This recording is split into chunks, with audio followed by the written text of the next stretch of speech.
ശരിയാണ് ബാലഗോപാൽ, വലിയ മഴയില്ല എന്നത് ആശ്വാസകരമാണ്. അപ്പോഴും മഴയ്ക്കൊരു സാധ്യത ഉണ്ടായിരുന്നു എന്ന് ബാലഗോപാൽ പറഞ്ഞു നിർത്തിയപ്പോൾ തന്നെ ഒരു മഴ പെയ്തു. അത് പ്രകൃതിയുടെ കൂടി സ്വാതന്ത്ര്യദിന ആഘോഷ സമ്മാനമായി നമുക്ക് വേണമെങ്കിൽ കാണാമെന്ന് തോന്നുന്നു. ഈ ആഘോഷത്തിന്റെ സമയത്ത് അത്തരത്തിലൊരു ചെറിയ മഴ അത് മാറി മാനം തെളിഞ്ഞ് ആഘോഷങ്ങൾ കൂടുതൽ വർണ്ണാഭമാകട്ടെ എന്ന് വിചാരിക്കുകയാണ്. ചടങ്ങുകൾ എവിടെ വരെയായി ബാലഗോപാൽ?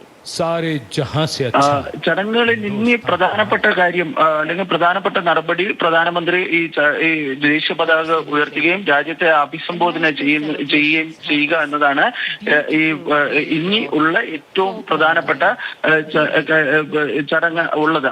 അതിലെ ആ നടപടിക്രമങ്ങളിലേക്ക് അല്ലെങ്കിൽ ആ പരിപാടികളിലേക്ക് അല്പസമയത്തിനുള്ളിൽ തന്നെ കടക്കുന്നതായിരിക്കും. നേരത്തെ പ്രധാനമന്ത്രി രാജ്ഘട്ടിൽ രാവിലെ ഗാന്ധി സമാധിയായ രാജ്ഘട്ടിൽ പുഷ്പാർച്ചന നടത്തിയതിനു ശേഷമാണ് ചെങ്കോട്ടയിലെ ചടങ്ങിൽ പങ്കെടുക്കുന്നതിനായി എത്തിയത്. ചെങ്കോട്ടയിൽ അദ്ദേഹത്തെ കേന്ദ്ര പ്രതിരോധ മന്ത്രി രാജ്നാഥ് സിംഗ്, അതുപോലെ തന്നെ പ്രതിരോധ സഹമന്ത്രി സഞ്ജയ് സേത്ത്, അതുപോലെ പ്രതിരോധ സെക്രട്ടറി ഗിരിധർ അർമാനെ എന്നിവർ ചേർന്ന് സ്വീകരിക്കുകയും ചെയ്തു. ഇതിനുശേഷം 3 സേനാ വിഭാഗങ്ങളുടെയും ഗാർഡ് ഓഫ് ഓണർ സ്വീകരിച്ചതിന് ശേഷമാണ് പ്രധാനമന്ത്രി ചെങ്കോട്ടയിലേക്ക് പ്രവേശിച്ചത്. അവിടെ പ്രധാനമന്ത്രിയെ 3 സേനാ മേധാവികളും ചേർന്ന് സ്വീകരിക്കുകയാണ് ഉണ്ടായത്.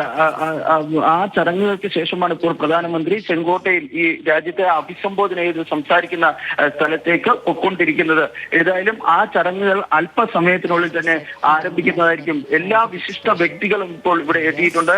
കേന്ദ്ര ആഭ്യന്തരമന്ത്രി അമിത്ഷാ, പ്രതിരോധ മന്ത്രി രാജ്നാഥ് സിംഗ്, അതുപോലെ തന്നെ മന്ത്രിസഭയിലെ മറ്റു മുതിർന്ന അംഗങ്ങൾ, സഹമന്ത്രിമാർ, MP-മാർ, വിവിധ രാജ്യങ്ങളിലെ ഡൽഹിയിലെ അംബാസിഡർമാർ, അതുപോലെ ക്ഷണിക്കപ്പെട്ട വ്യക്തികൾ, സ്പീക്കർ ഓം ബിർള, അതുപോലെ സുപ്രീം കോടതി ചീഫ് ജസ്റ്റിസ്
ാമത് സ്വാതന്ത്ര്യദിനാഘോഷത്തിന്റെ ഭാഗമായി പ്രധാനമന്ത്രി നരേന്ദ്രമോദി ചെങ്കോട്ടയിൽ ദേശീയ പതാക ഉയർത്തിയിരിക്കുന്നു.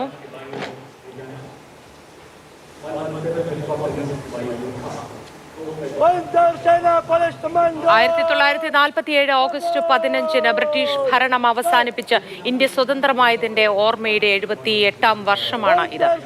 77 വർഷങ്ങൾക്ക് മുൻപാണ് ഇന്ത്യ വളരെ ത്യാഗോജ്വലമായ പോരാട്ടത്തിലൂടെ ഈ നേട്ടം സ്വന്തമാക്കിയത്.